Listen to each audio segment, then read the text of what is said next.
Yeah, so thank you everyone for coming today. We are delighted to welcome you to today's webinar by ASHRAE Technical Committee 6.7, Solar and Other Renewable Energies.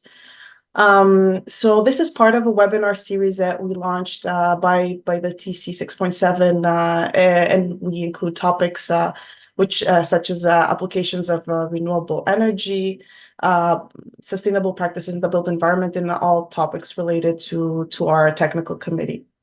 I am Ana Maria Sigunes, and I am currently serving as the Membership and Outreach Subcommittee Chair, and I will be your host as well for this webinar. Today we have the pleasure of welcoming Dr. Costas Balaras, who will be talking to us about how we can use solar energy also for cooling in the summer. And this way we can maximize benefits for solar thermal applications throughout the year. But before we begin the presentation, I would like to briefly mention that for our participants, if you wish to join TC 6.7, it is free to join for anyone who is interested. I will be posting a link in the comments that you can use to register for the technical committee. You are more than welcome to register and participate in our activities related to the technical committee, solar and other renewable energies. The next two technical committee meetings will take part during the ASHRAE annual conference in Indianapolis between June 22 and June 26. And the meetings are typically in a hybrid mode, so you are also able to participate online if you are not able to make it in person. Sorry, give me a second so I can admit the rest. So now going back to today's event, I would like to introduce our speaker, Dr. Costas Balaras. Costas is a mechanical engineer and a research director of the group Energy Conservation at the Institute of Environmental Research and Sustainable Development in NOA in Athens, Greece. Costas is active in energy conservation, high-performing buildings and decarbonization, sustainability assessments, and energy audits. I will also be adding a link to his LinkedIn profile, so whoever is interested in connecting with him, you're free to use the link. For any questions or comments you have during Costas' presentation, please keep them or post them on the post them at the chat, and we will have a dedicated Q&A section discussion session at the end of the presentation. So please, Costas, please go ahead and you can start your presentation. Thank you so much. Let me share my screen.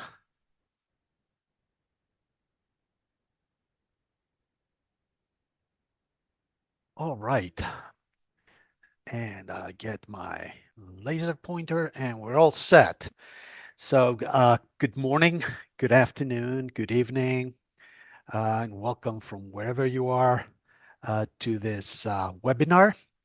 I think we have a very interesting topic that will keep us busy for the next hour or so, and we're very thankful that you're taking the time to participate. I see more people are joining us, so we're going to take it easy the next couple minutes, and I'm going to reiterate what Ana Maria suggested. Hopefully, the majority of you are ASHRAE members, or you're interested, or you know about ASHRAE, and this is one opportunity to get a little bit more information and engage. Maybe the key word to all this as an introduction to our technical committee and everything is to take advantage of the opportunities and engage within the society. So from the ASHRAE website, it's easy right here, ashrae.org. You can check out the communities and the technical committees. Now, within this long list of interesting and I'm sure relevant to your work technical committees, TC 6.7 stands out.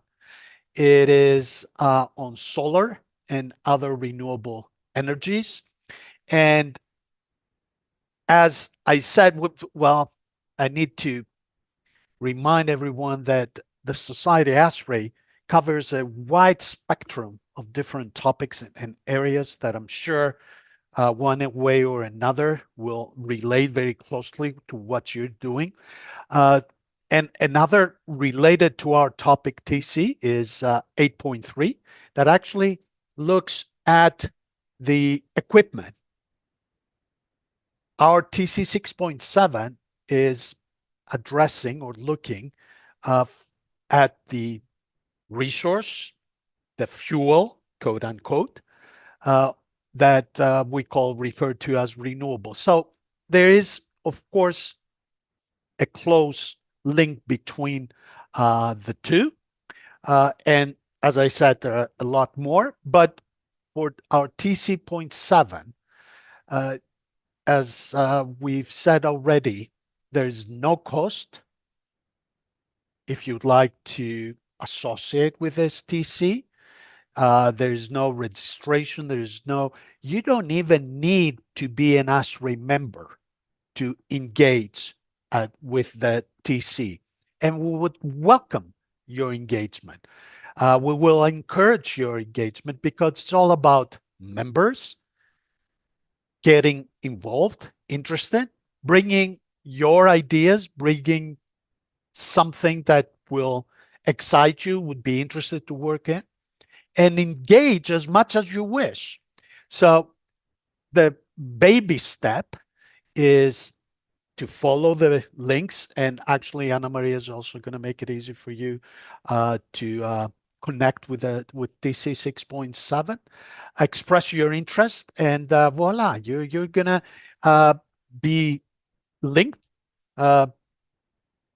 receive information about meetings, but that's the first step. If you want to benefit, you need to engage because the TCs are responsible for a lot of things that happen within ASHRAE, about the technical program, about the content that goes in the handbook, initiating research, something unique about ASHRAE altogether, and even working on standards and much, much more. So if any of this, all the above, for as much as you wish, if that's something that would excite you, please touch base with the DC, with the chair, express your interest, provide your email. That can be done on online. So it's very easy. You have to take the step. And once you've established the connection, then engage as much as you wish. And I think the benefits will start coming in. I think we have pretty much stopped hitting the bing, bing, bing noise, meaning no more people are joining. So we're in good shape. This is actually the third webinar in a series that we've initiated this society year. They're all available. The two previous ones are available already on YouTube. Please check them out. I think you will enjoy them. They're interesting topics. And our webinar, today's webinar, will also be online. So if you'd like to revisit, go back, or refer to some of your colleagues or friends, whatever, you will be able to enjoy viewing again. All accessible to anyone interested. So enough said about the introduction. Let's start focusing now on what we will try to achieve today. It is really a big topic.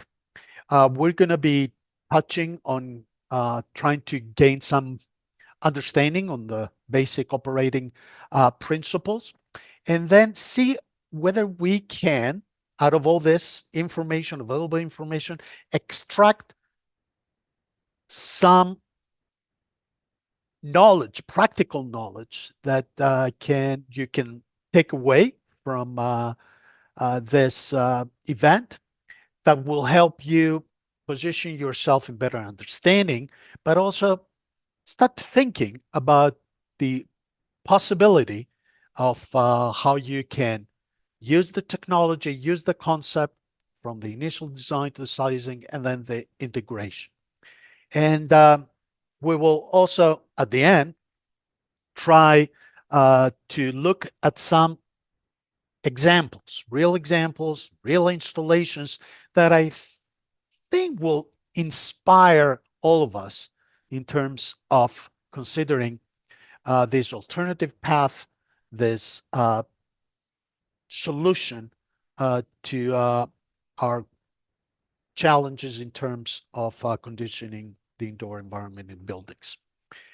The outline of what we're going to be looking at is right here. So hopefully there would be enough information, both as background, both as rules of thumb, some practical benchmarks, and then some first understanding of how these installations perform, both in terms of the design and actual performance. We're going to try to look at a good overall picture.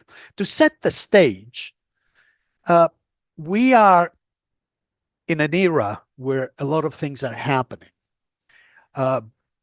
We have already standards, regulations that progressively mandate not just to consider, but to actually utilize renewables. For example, ASHRAE Standard 189.1 has and includes in the prescriptive option the use of renewables. So it sets and prescribes minimum requirements. That's also what we are dealing with and what we have with most of you probably have heard the efforts of the Energy Performance of Buildings Directive in Europe that again mandates and sets minimum requirements of using and exploiting renewables.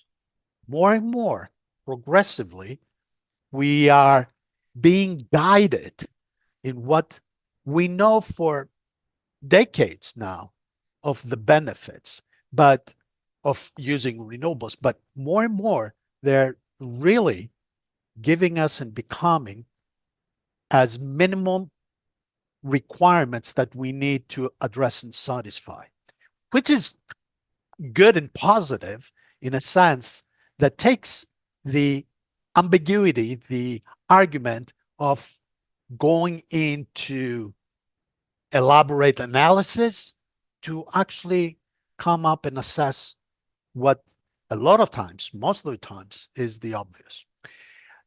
In Europe, the effort to actually meet the targets that have been set in terms of the commitment that the European Union has made in terms of meeting or supporting the international agreements like the Paris Agreement in terms of combating the climate crisis with regard to satisfying minimum requirements and setting very ambitious targets in order to reduce emissions. One major element in this effort is to exploit renewables and also energy efficiency, which is always the first step. No matter whether you're talking about conventional energy resources or renewables, energy efficiency is the first step, and that will make all the solutions that follow more cost effective. So just because we're pushing towards, striving towards more renewables doesn't mean, on the contrary, we need to emphasize the energy efficiency aspect. But looking at the targets here, and progressively they're becoming more and more stringent, we are looking for cutting half the emissions tomorrow, 2030. And to achieve this, the aim is to get about half of the energy from renewables. The target is right here, aiming in a couple decades to reach by 2050 a decarbonized continent, a decarbonized economy, where all the sectors will contribute. In this effort, of course, a great opportunity exists for our buildings, especially not only the new buildings, but also existing. So we have already embarked in this effort that the buildings that have been as a major energy consuming and of course contribute to the emissions as a result of that, a major sector that has been at the center stage of the problem, it's now becoming at the center stage of the solution. So that will offer great opportunities and of course great challenges at the same time of what we can do, especially with our existing buildings. There has been progress with new construction, but in order to be able to tackle the big challenges, the problems, we need to address the source, the core of the problem, which are the millions of buildings, the billions of floor areas of existing buildings that need to be renovated. Well, okay. So one of the basics that we have learned, that we have advanced with regard to exploiting solar energy is to use solar for producing domestic hot water, heating up our domestic hot water. We have a lot of solutions, a very strong market with flat plate collectors that are most popular, including residential, in different types and kinds. For example, in this picture, you see the one that it is very popular in Southern Europe with the hot water storage tank on top that you usually install on rooftops.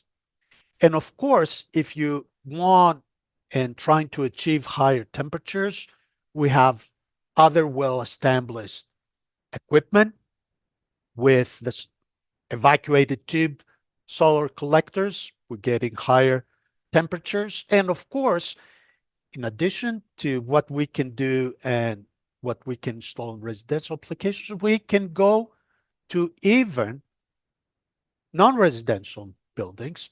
Here's a picture, for example, a hotel where we have the flat plate collectors. We're missing, as you see, the storage because the storage then is being handled by larger storage tanks, collect the hot water you produce, and you place them in a basement where you have all the large storage tanks. But what you may have been, and depending on what area you've been working on, we can achieve even higher temperatures with the so-called concentrating collectors, where we can have the option with the linear one axis, where the beam solar radiation reflects, and you have the working fluid that actually travels within the tube here. So you have very reflective surfaces with one tracking axis to just follow the daily path of the sun, reflect the beam, and concentrating solar radiation, direct solar radiation, we can achieve higher temperatures. And that can also be handled with the parabolic solar collectors. You see different design, 2 axes, so it can do the daily and also the seasonal tracking to, again, reflect the beam, concentrating so we can get higher temperature, produce steam for power generation, as we see other means of how we can exploit it. Yeah, okay. I knew that. Sure. Domestic hot water, very popular for exploiting solar energy. Can we do something more? Yes. Well, heat. Yeah, makes sense. We can couple and we can satisfy space heating. Again, this is just basics and a little bit more because the concept remains pretty simple. It's just now that we are combining, and that's what really inspired referring to the systems as solar combi systems, where you combine domestic hot water and space heating. Now, again, and I will keep reminding this, the first step is to minimize your loads, your demand for both domestic hot water and space heating. The fact that potentially the heat may be coming from solar energy, hey, it's free. I don't care. No, you do care because you still need to address the issue of the economics of the tech to be reasonable priced for an installation. So you need to reduce your demand in order to be able to economically and feasibly install the systems that exploit solar energy. And what do you expect? A little bit more larger size installation, more solar collectors, because you need to collect more solar energy to cover your space heating. More storage, heat storage tanks, larger size, because you need to store more of your hot water in order to be able to use it at the times when solar energy will not be available, to cover both your domestic hot water and, of course, your domestic your heating demand. Always with renewables, we need a backup. So we will have our auxiliary backup. And because of the various aspects of the installation that we need to account for, you need more controls of how the solar system will operate, what is our temperature in the storage, the demand. So the controls are more demanding compared to a simple installation for domestic hot water. So we just sized up the installation. If that means, of course, you have to find more space on your roof to install your solar collector. And that is usually now where the architectural integration issues, problems come together, where the engineer needs to work with the architect in order to be able to integrate. Some basic rules of thumb here in terms of just doing the first estimate. Of course, that we all understand will depend on the location because solar radiation depends on the location. You will have to take into account the loads and the matching and all that. But roughly speaking, these are some good rules of thumb that you can consider. In terms of the market for our equipment, around the world, evacuated tube collectors are most popular. In Europe, the majority of the market is dominated by flat plate collectors. And here is just an overview of the updated numbers of the installations that we have throughout the world. I have to be proud of Greece, my home country, that we rank up on the top. But as you see, well, yeah, there are these southern countries like Cyprus, Israel, Greece, where we have per inhabitant a very significant, strong market. There is, even for Greece, there is room for improvement. Cyprus stands as a shiny example where every house, every residence in Cyprus has a solar collector. We are moving in that direction, and now we're looking at the solutions of doing much more. And of course, It is something that also the European market is looking, find opportunities to grow more. Because yes, we can do much more. And that's why we're here today, to see how much more can we do. Because now let's try to just look at the whole problem. Domestic hot water, heating, yes. What about cooling? Can we do that? Yes, we can. Can we exploit solar radiation, heat? Yes, we can. So we can combine all this, and now it starts getting interesting. And the package is usually referred to with this similar uh, term, Combi Plus, because before we had the Combi systems, now we're doing something more, so we call them Plus more. Is this something new? Is this so new that, yeah, I've heard something about it, but God, it's breaking news? No, really. It's been around since the 1800s. So the first demonstration was actually at the Paris International Fair. So this idea, this concept has been around for so long, and it's what a match using solar radiation, solar energy, when it is most abundant in the summer to cover your need for cooling. So your peak demand for cooling is at the right time when your source of energy reaches its highest availability. Perfect match, huh? Great. So in addition to this, we all of a sudden see a new opportunity because an investment that was made to get our domestic hot water, to get our space heating, all of a sudden, now, probably a month or 2 months ago, we stopped using.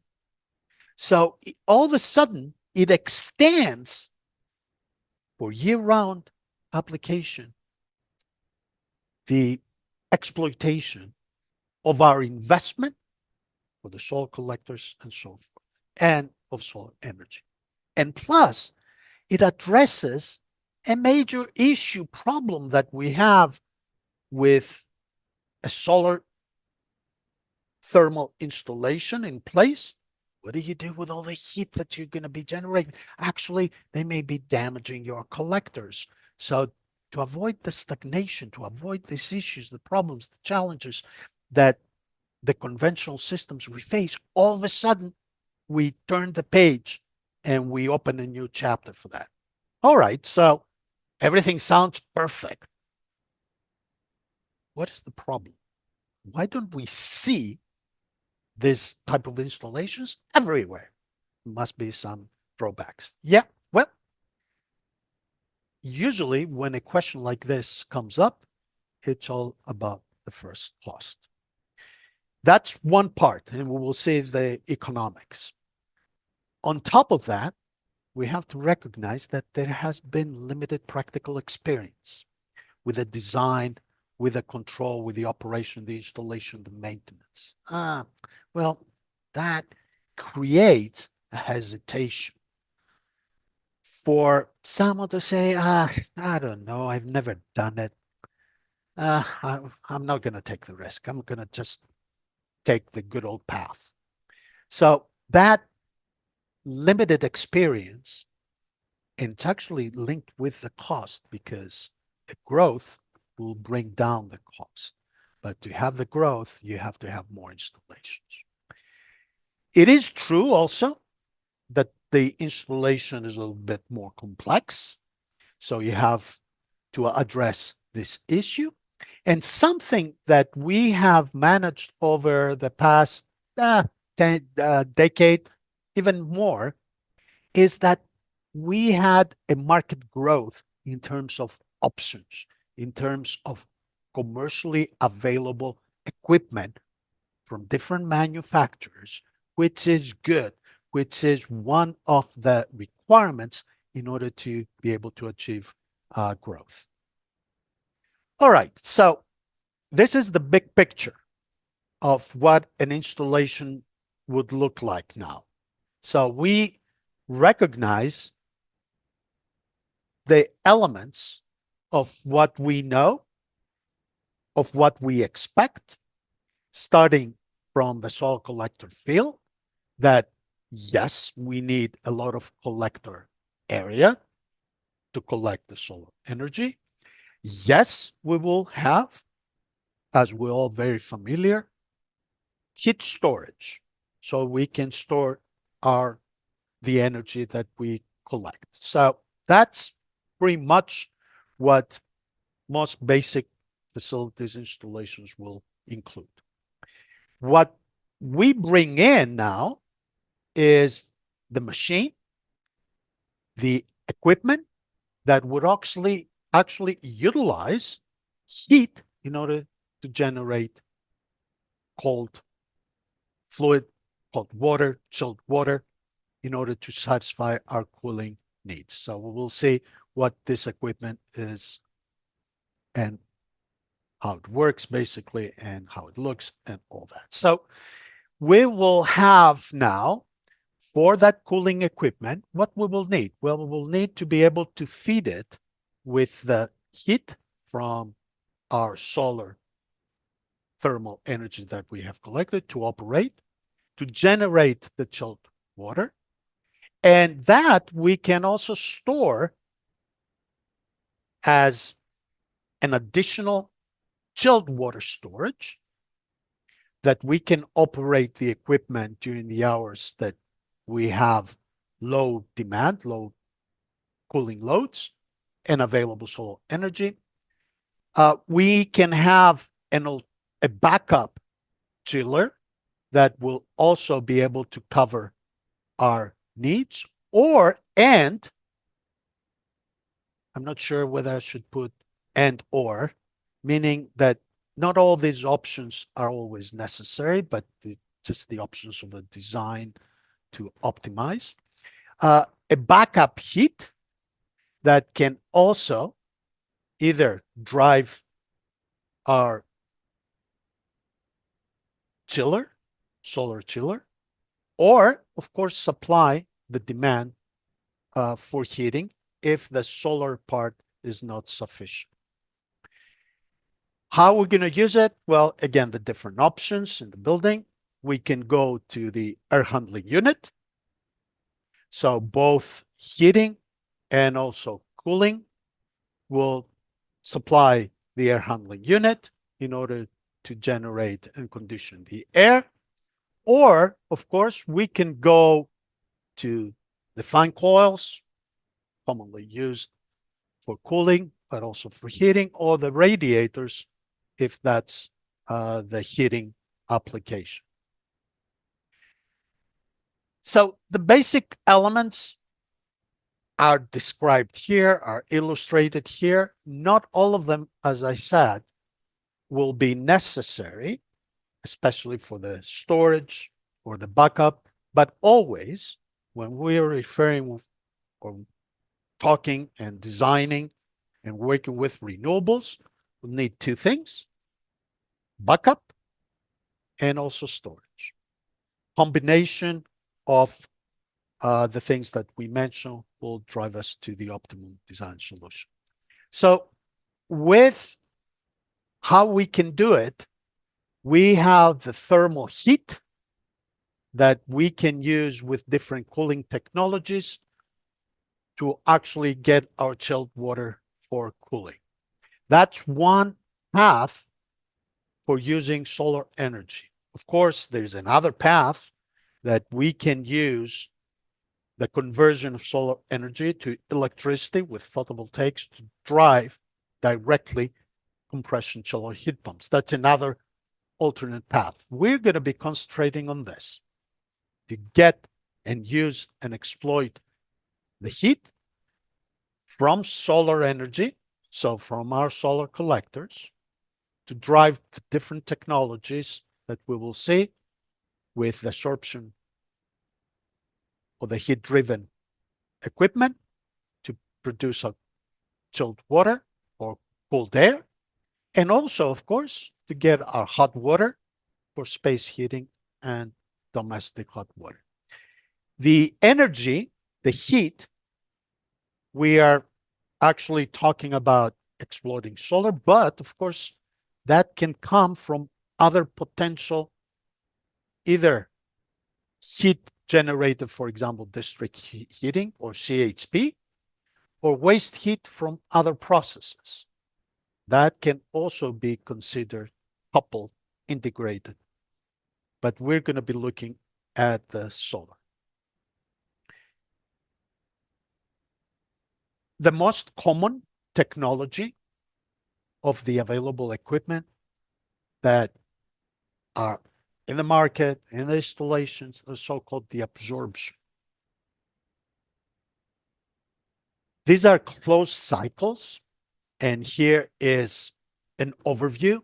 If we were going to open up the equipment to see the basic elements, it's the most commonly used thermally activated equipment.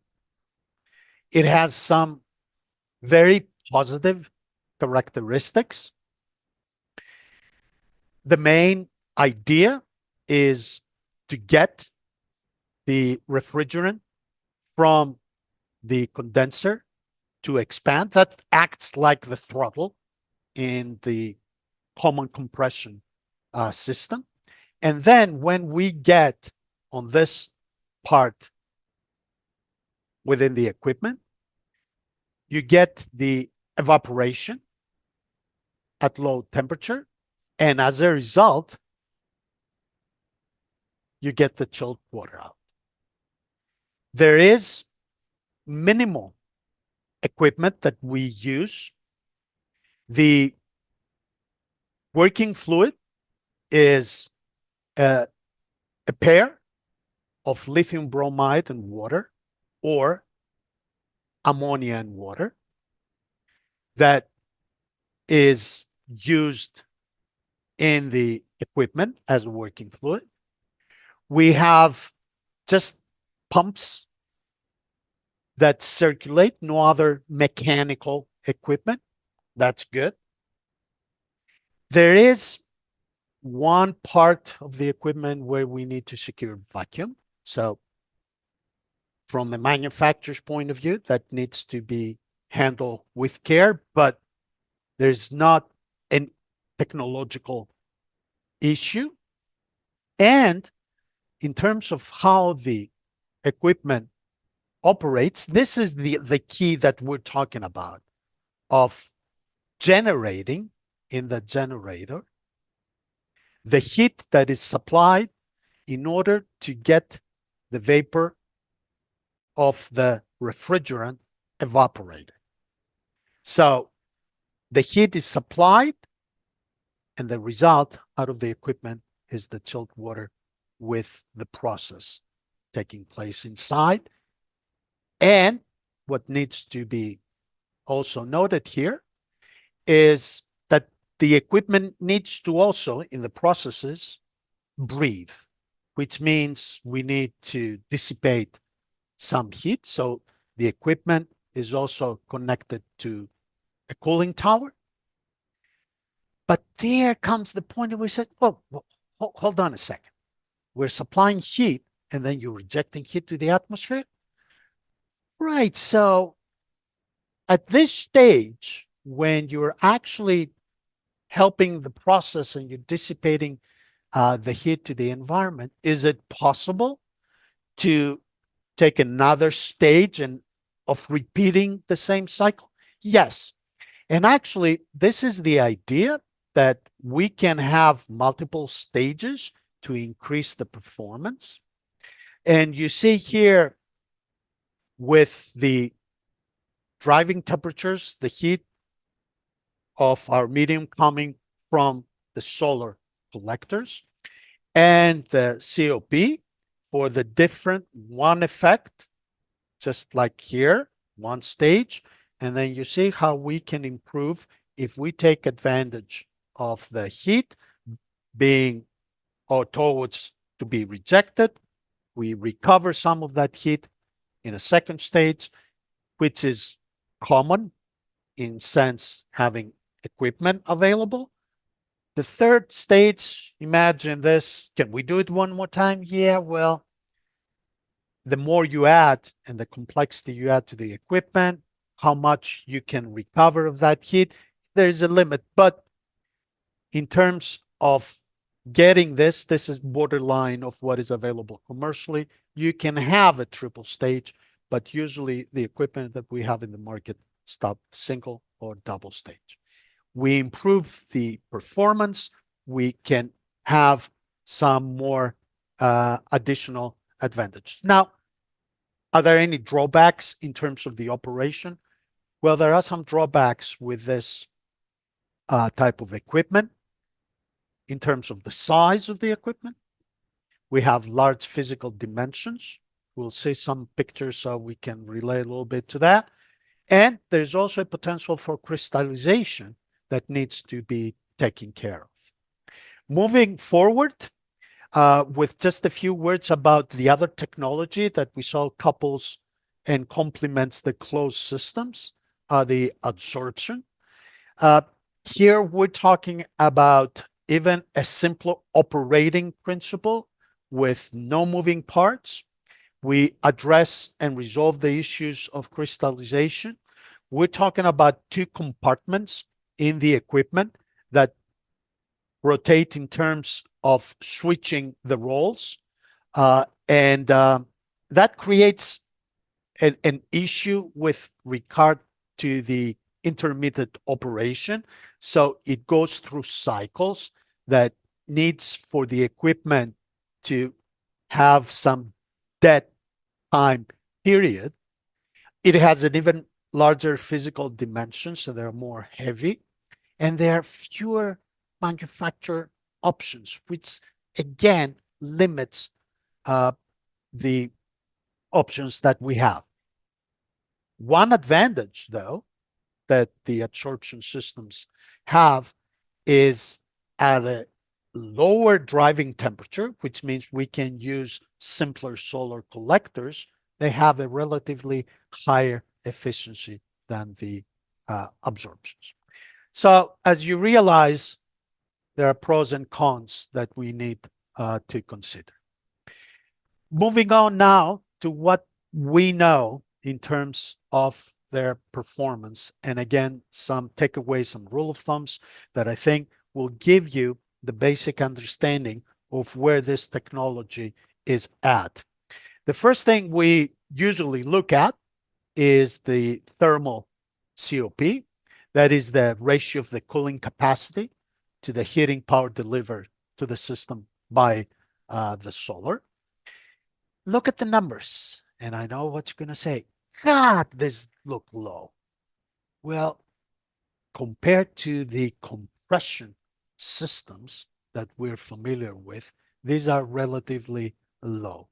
We're talking about 0.6, 0.7 for the single stage that with the double effect, double stage that we said can climb up to about 1.3. Now that starts getting a little bit more attractive, but remember, where is your energy, your fuel coming from? So we have to consider of what we're using in terms of what we're getting from the source of the energy that we're exploiting. We have, of course, as you see here, differences in terms of what we get in the COP as a result of the driving temperature, that is the temperature we're getting out of the solar collector. Most popular in terms of the installations for the economics and also for the operating issues that we have to deal with, the flat plate are most commonly used, but they're associated with relatively lower temperatures. If we want to increase the performance, then we increase the driving temperature, we have to go to evacuated tube and even parabolic. As a rule of thumb, how much area will we need for a solar collector? On average, depending on the technology, we need about 3.6 square meters per kW of cooling capacity. 3.6 square meters per kW. All right, so give me the money. Tell me the cost. There's no simple answer, not that I'm trying to avoid, because it depends. And here are the reasons why I'm saying this.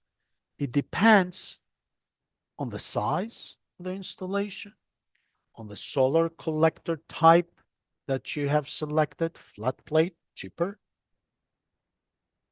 vacuum tube, or concentrating, a lot more expensive. The stage of development for the technology, the equipment is also related. As we said, what are the options out there in the market? This is improving. And that also relates to the working principle. Enough said about what if. Here are the numbers. So for the equipment, for the heat-driven chiller, we're talking about 400 to 700 euros per kW. Now, this is only part, as you see here, of the cost, because about a third of the total installation cost is actually going to be spent on the solar collectors, which are going to provide you with the heat that you need. But here, of course, the analysis must consider that this is not for just cooling. This is going to serve you year-round, heating and cooling. And another third is also going to be allocated to the hydraulics, the installation, which for major installations, that may also be included in your design, no matter which option, even the conventional one, you take. The cost of scale works also here. So if we're talking about a small installation, you're talking about double the conventional cost. So we're talking about 2,000 euro per kW. Now, if you're going for a large installation, meaning over 150, that's a large installation, you can drop down the cost to about 1,300, which starts now getting more and more competitive. That's from the design. Do you have confidence on what's going to happen from real installations? Well, look at the numbers here from real installations under real operating conditions. Depending, again, variation, depending on the technology, the COP averages about where it is expected. Relatively low, as we said, but as anticipated. The equipment also are going to have some small, low electricity consumption for the pumps. So the average that you will anticipate is about 0.26 kilowatt hours electricity per kilowatt hour chilled energy. Now, we said that the equipment are going to be coupled, linked to a heat rejection system. There, you have also the option to use dry coolers or wet cooling tower. So the choice would also determine some of the additional auxiliary electricity that you will need. But altogether, if you making note of these numbers are relatively low, but need to be considered in an analysis, even when we're talking about the first estimate. What else? Water, a natural resource. So we are concerned with water consumption, especially if we're using the wet cooling tower. So there is a water consumption that needs to be considered. And when we do and work out the math in terms of the economics, here's just an average value of about 65 cents per kilowatt hour cooling generator, which is reasonably competitive. Do I have choices? Do I have equipment out in the market that cover a wide range of capacities, cooling capacities? Yes. That has been one of the major obstacles. But over the past, or since about a decade or more, the market has grown.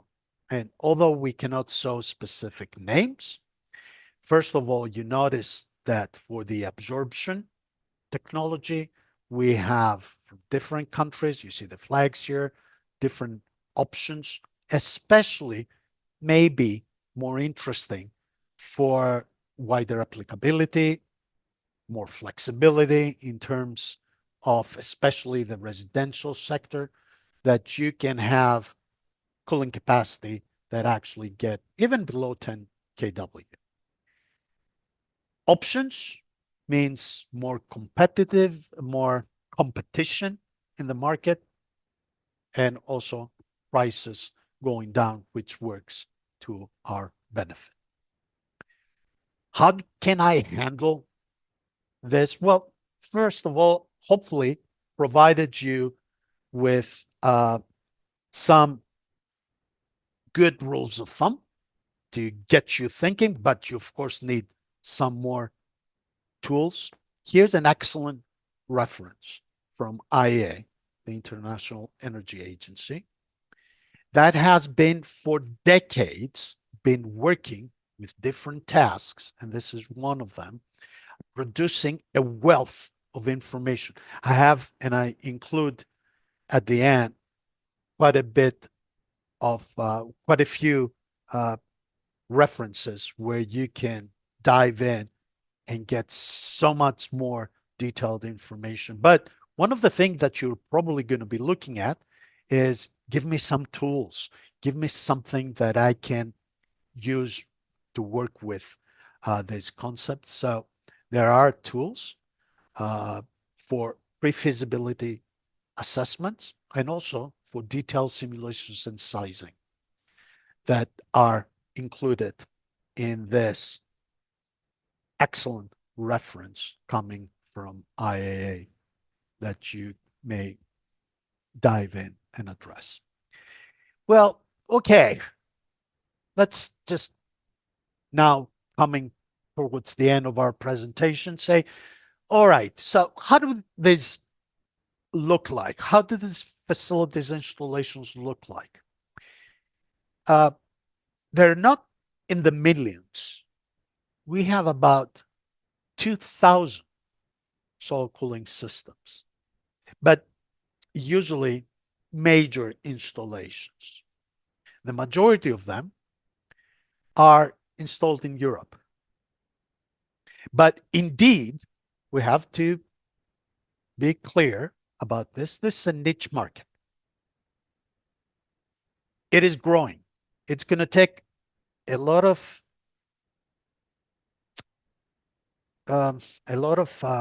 what is the word that I'm looking for? Critical elements in order to just break and rise up to the expectations. But look at this. There are projections that's going to be taking a good share of the market. And more, as we have embarked in the nearly zero, low energy, low emission, low or net positive buildings, in the effort to decarbonize our building, more and more, we will be not the only solution, but one of the available solutions to help us in this task.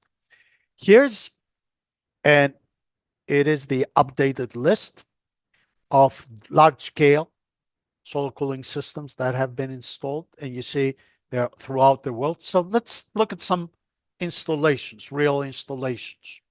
I'm going to start because I need to be proud that this was nearby Athens, one of the largest. It was actually the largest for the period, about 20 years ago, something like that, when it was installed at a cosmetics factory, the largest field. It's all collected, driving two adsorption chillers that you see here. If I was going to stand in front of these chillers, I would be, yeah, about that size here. So just to identify what I said before about the size of the equipment.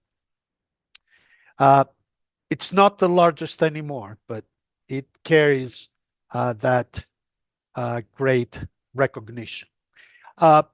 Here are a couple of examples in two hotels done in Crete, beautiful island of Crete, where using, and you see the same technology of an absorption chiller. You see relatively smaller, more compact, as we said, to expect. Probably, again, if I was going to stand in front of this, would be just over on top, standing on top of this equipment. So it's much more compact. And what we see, of course, you see the integration of the solar flat plate solar collector, so the rooftop of the hotel right here. And of course, in all cases, the hot water storage tanks. As we said, the backup is always necessary for this type of installations. As you just look at the different installations here for, again, in different countries, including office buildings. But I think it's interesting to notice integration in buildings like this one in an urban environment. This more looked like standalone, said, yeah, but what about, can I do something like that in a city? Yes. And you see, yeah, all of them use the absorption. As we said, they're most popular. And they give you the different options of how this can be linked or coupled with hot water storage tanks. And then, of course, to supply usually fan coils and air handling units. Although in some cases, we can also use chilled or heated ceilings and radiators, which just, again, different options designed, as we said, of how this can be integrated. Going outside Europe, have selected these installations to look at the facilities, the options that we mentioned at the beginning of trying to achieve higher driving temperatures. So that means we're going now and look at these concentrating collectors, the one axis, as we said, with just the ability to track the daily position of the sun, or the two axes with a parabolic dish to even get even higher temperatures. Driving, as you see here, some decent size equipment. You also notice now, of course, the relatively smaller collector area for the concentrating collectors, because we have the ability now to have higher temperature with a smaller size collecting area and the different options of where this is collected. Now, for the big installations, we have some examples at a university campus in Singapore. at a high school in the United States. Notice though here that, as we said, the integration of the solar collectors becomes a challenge. You need a lot of, especially if you're using the flat plate. So you need a lot of space. You need a lot of roof surface area. And look at that. It has covered all the roof, the available roof of the school, plus over the parking lot. Now, the parking lots are one of the nearby choices that we usually have in order to expand the integration of solar collecting, whether that's solar thermal or even photovoltaics, very popular available area because that also provides the shading for the automobiles underneath. So, but realize that, when you have about 5,000 square meters of collectors, you need a lot of surface area to collect. The latest, the largest installation in the books now is a facility at a packaging factory in Izmir, Turkey, that you see the numbers here, pretty staggering, pretty impressive, really large size. Not much information has been released because it has been just practically commissioned and in operation. So we're going to be looking and hearing more about this facility. So altogether, as you have come to realize and come into a conclusion of our presentation, is that we have in our hands know-how, technology with good signing examples in a variety of different types of buildings. So that sends a positive sign of the available options that we have. One of the challenges that we have is, as we said, and it's going to be more and more as we move in this direction, because we also have competing technologies for the same rooftop available area. So the architectural integration of the solar collectors is something that needs to be addressed. There, you have to balance going to more advanced solar collectors that bring up the cost, but require less surface area. The economies of scale and the cost competitiveness of this type of technology, equipment, applications, of course, come into play. The market has been growing. We have more available equipment. Competition by the manufacturers usually drives the cost down. More options, and especially towards the smaller size, smaller capacity of equipment. And at the same time, we're getting more experience with the design, which is very important, decisive factor for the engineers to feel comfortable considering, designing, and then, of course, going through all the steps of the installation and, of course, the maintenance, which is usually low and nothing above or to become cumbersome, especially for the heat-driven equipment are very dependable. We looked at two major technologies of the equipment that are available in the market.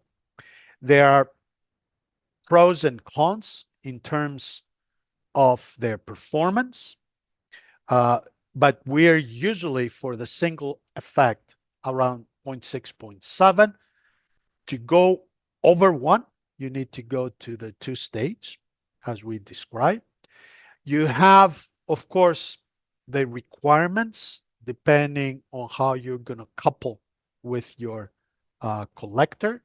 The advantages in terms of the working fluids, of avoiding the issues, the challenges with the refrigerants of conventional systems units. And as we again embark in the era where it's going to be minimum requirement to perform a life cycle analysis of the additional implications you may have in terms of even the role of the refrigerant and any leaks, any loss or whatever, that may be also an additional parameter to consider. A lot of information that has been presented here comes from IA and European projects that have demonstrated different times and periods the success, and a good bibliography that is available for you, especially from IA. Please dive in. There's so much practical, design, operational, data information that can satisfy all your needs, from the introductory down to the more experienced that would like to take the next step and hopefully consider this one of your next designs and installations. With that said, I'd like to thank you very much for your attention. Hopefully there may be some questions that I Thank would be you. more than happy to take. Thank you. Thank you, Costas. It was a very interesting presentation. I personally really enjoyed it. We do have some questions, so I will start reading them to you. Firstly, Daniel is asking if you will be able to share today's presentation, the slides. Yeah. Yes, absolutely. As we said, like the previous webinars, this one is going to be, the recording is going to be available on YouTube. We had the link before.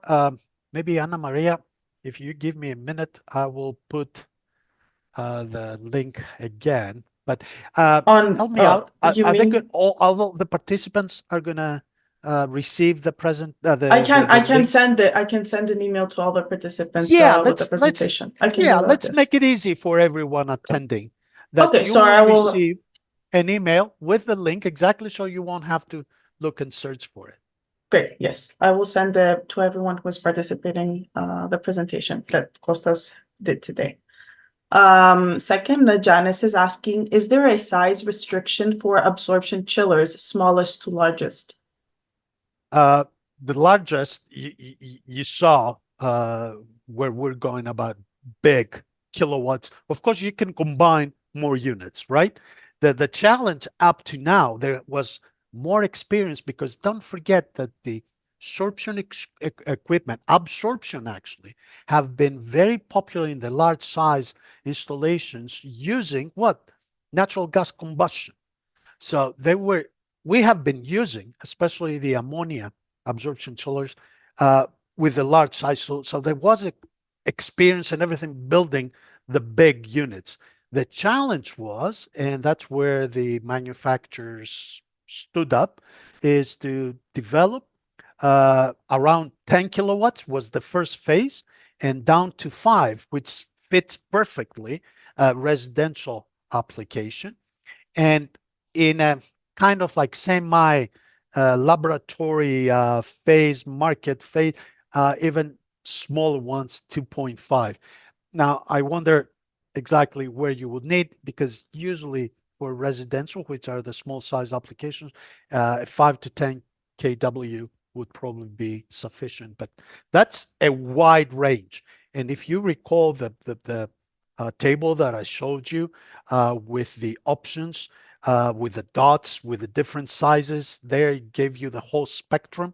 That's really the development, the result of the development and the market demand that has been giving us more options to work with. Great, thank you. Yeah, so the second question that I am seeing from George is, considering the integration of solar cooling systems in urban environments, what are the most significant technical and economic challenges in retrofitting existing buildings with these systems? You need to be able to find the space for your salt collectors. You need to compete with other infrastructure that may exist. The soil collectors have an issue, a challenge that they cannot be put anywhere. They need, in order to have the appropriate performance, at a tilt on the rooftop, no obstructions. So automatically now you say, oh, obstructions in an urban environment, come on, you have neighboring buildings. Well, so there's a limitation. And we, especially for existing buildings, you have to consider if nearby shading actually takes out some of your available rooftop areas. And compared to PVs, don't forget the solar thermal collectors. They need to be kind of like optimized. With a PV, anywhere you put it, even facing north, not that I'm suggesting, but on a wall facing north, they can still give you something. The economics will not work out for you, but at least they operate. Now, with the solar thermal collectors, in order to be able to get the performance, you need to provide this accessibility to solar radiation. So that creates the challenge to, and as I said, a lot of times we refer to this as the architectural integration, but especially in the urban environment, they may also put some additional burden. The rest, it is a fact that the heat-driven equipment, if you notice, I gave you some pictures, but of course you need to put a man in front to understand relative size, but they're big equipment, okay? So there's another kind of like limitation of where you can place them. They need their space, but provided that minimum availability exists, it can work with different infrastructures. We set the conventional from the air handling unit to the fan coils. They're going to be providing you with the low temperature medium that you need. So the rest works as usual. I would like to a little bit to add on that question. Is it possible to use existing solar thermal systems, classic, conventional, and retrofit them into cooling yeah. as well? Oh yeah, Oh, that's yeah, absolutely. That's Mhm. what we said. Yes, great. I mean, good to reiterate on this. If you have a central heating, solar assisted heating, you can couple, you can Okay. put in because you have the installation, you have the facility. Plus, it's going to solve a major issue problem. What were you doing with this large solar field that you had for your space heating?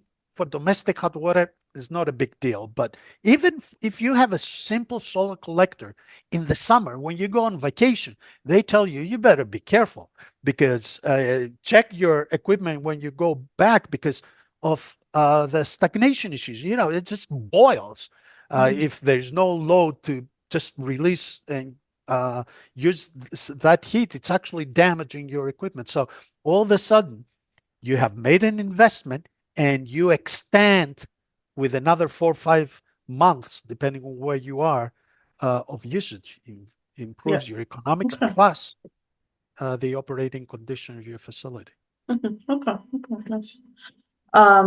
Yeongjin is asking, what is the smallest market available absorption air conditioning unit? I don't know if you would know. I know the 5 kW. I think Mhm. it's Uh, what you will find in the market. okay. Alfred is asking, are these systems preferable in a certain climate, assuming a decent amount of sun is a baseline requirement? Yeah, you said it. Very good point. That's the underlying parameter that you need your resource. But I don't know if you noticed in that list or you go back, you can focus more. Uh, they go up north. The installation of the facilities reach even northern latitudes. So it makes sense. It works of course, if you have less solar radiation availability, you may need larger solar field. So there are pros and cons. Always solar radiation is your main enemy for cooling, and is your main friend in this type of solutions, technologies. Mhm. Alfred is also asking then, what is the driving temperature? Is that just the heating supply temperature required? From your solar collector. Uh, So that will start from, I don't know, 50, 60 for flat plate, and you keep pushing it up, and you see that absorption systems will work up to 70, 80, and then you go to vacuum tube, get you about to 100. And then if you want more, as we saw in the installations that looking, I think it was in India and China, for example, with a concentrating collectors there, you can even generate steam. Very nice. Daniel is asking, I am in the field of mission critical, and it is not possible to have large temperature fluctuations. Additionally, we need to store hot water. What recommendations can you give for operational continuity? All right. So if we look back to this schematic that we had with all the different options, and I was saying, and or you can use hot water storage, chilled water storage, backup conventional heat source, backup conventional chiller. So if you're in a critical application where failure, not failure, failure is not good anyways, but when even the slightest deviation is not is not acceptable, is not an option, then you may need to have all these backups and storage and different combinations. But what's going to happen? It's going to bring up the cost.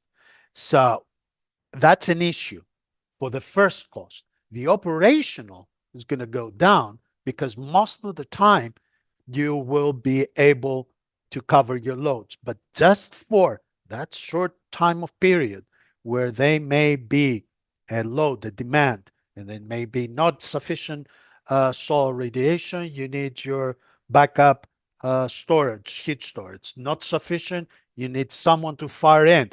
You can supply with heat, and there you may take a decision. If I can supply with a conventional system the heat to drive my absorption unit, then, for example, may not need the conventional chiller.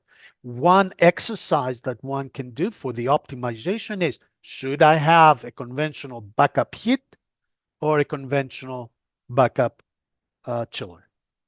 And that can really guide you to the optimum decision. I cannot, never say never, but I cannot think of a case where you will need all these backups and storages in the same installation. More than anything else, I think I will reiterate that that's where the designer comes into play. That's where your good engineering practices come to play to decide for the specific installation which one of these options would actually be technically and economically the most viable one. And then we have a last question. Oh, Daniel is saying very clear, thank you. And Cleonia is asking, could you please talk about the extra cost of the investment in case of existing heating solar collector? Okay, let me see if I can understand. So you have a large solar heating facility. You get your space heating from that, and you want to integrate and, like, I think, Anna Maria, that's what you said, to expand Yes, I its use. retrofit the That's how. system to make it into All a right. Combi So Plus, for what did example. we say? We have about depending on the size of the equipment and so forth, about 500, 600 euro per kW for the equipment, for your heat-driven equipment. And then you will need to consider, as we said, the additional cost for your backup to the cooling. If there's backup for your heating, you're pretty much done.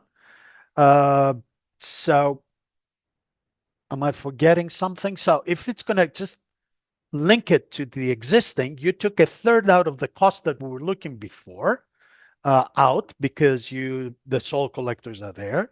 You may take about a third. You may need some extra hydraulics, but you take that. So the additional would be a little bit added caviar with your controls, and pretty much you're done.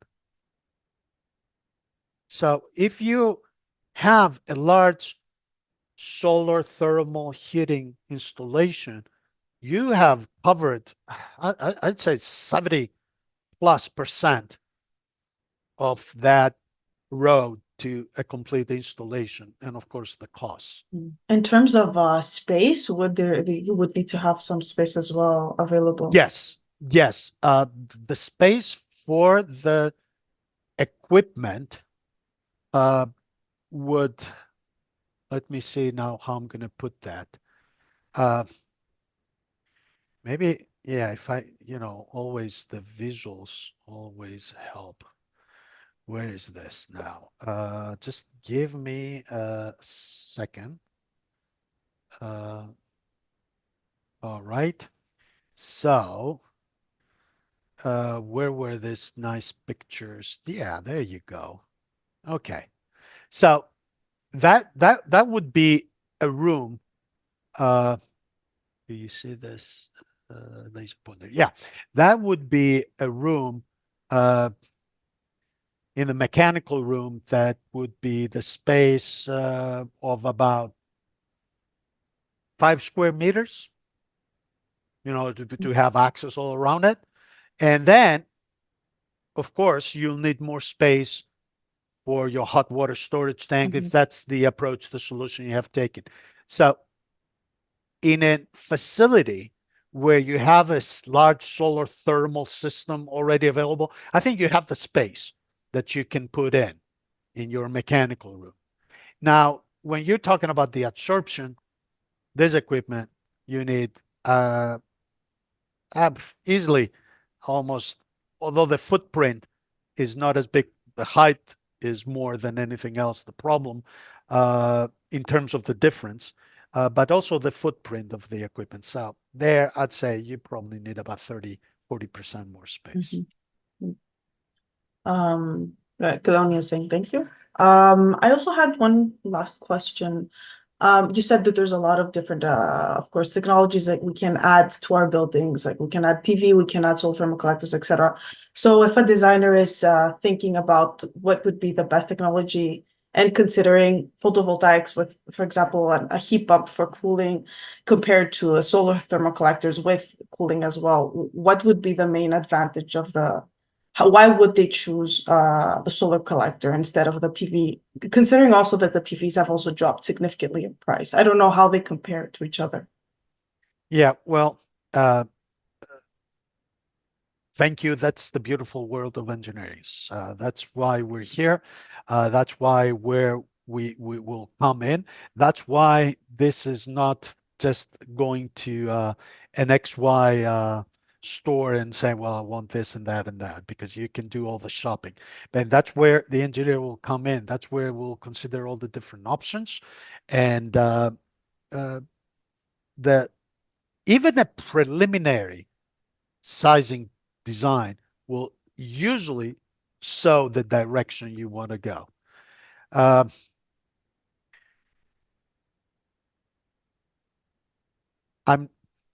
I was thinking, is there maybe like a specific type of building that is usually more appropriate? No. To be honest with you, that's probably not the only thing that it's not. Because again, if we looked at yeah, there you go. And the list goes on. Okay, now this is the location and the countries. But I showed you There's office I buildings, showed yeah. you office buildings, hotels, Hotels, yeah. you know, schools, uh, uh, industry. So there's a wide Residential, would it spectrum. be Yeah. possible because of Oh, yeah. space restrictions? Yeah. Well, you get the smaller equipment. The Okay, smaller okay, equipment, okay. imagine the smaller equipment. I wish, yeah, maybe I should have included a picture like that of a small equipment. You know, this natural gas boilers that you put on outside your apartment to Okay. cover your, Mhm. yeah. So increase that by, I'd say about 30%. And you Okay. get like a Okay. cabinet, a Mhm. small cabinet that the small 5 kW would Okay. actually look like. And yeah, it's perfect that you can provide that the codes allow it in your So it would house be totally like you have to do like a pretty much a feasibility study to see what you're trying to or achieve and for large installations. The truth of the matter is there's a lot of competition out there. There are different options. There are different. The market is full, and that's good. We're thankful about that. So that's where we come in. But I feel as we progress more and more with these minimum requirements, I showed you, for example, 189.1, the green building standard from ASHRAE, but a lot of other green codes, minimum requirements, what's happening with the PPD in Europe. Uh, more and more, they mandate the use of renewables. Now, you said very rightly, and we recognize that we have different options even there, but the combination for the loads, for the demands, for the facility, it's one more tool that we can consider. Not the only one. It's not black and white, and it's all part of the work for the engineer to optimize design and different options to lead your clients to the best selection. Okay, great. Thank you so much. Thank you for the explanation. Are there any more questions? I think I read them all, but if anyone else has some last questions, please let them in the chat, or you can also raise your hand and I will unmute you.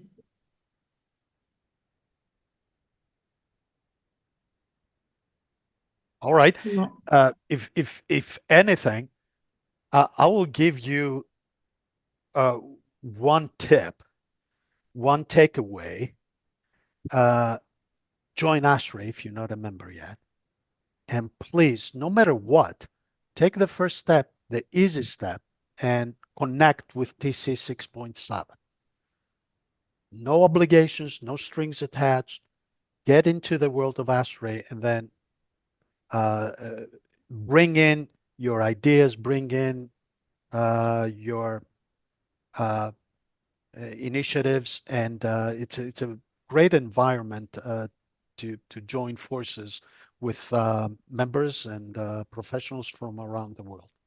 Yes, I Thank totally you. agree. You can find a lot of like-minded people and connect. Yeah, so I totally recommend as well. Thank you, Costas, for your great presentation today. I think we can conclude our webinar. Yeah, and thank you everyone for joining. Again, as I said, we will also send you the presentation in an email, and I have the links at the. I will also include the links for registering at the technical committees of ASHRAE. Yeah, so hope to see you soon on our next webinar. Please follow also our LinkedIn page to get any updates on events that we are planning and the next webinars as well. Yeah, so that's it. Thank you all very much. Thank you very much for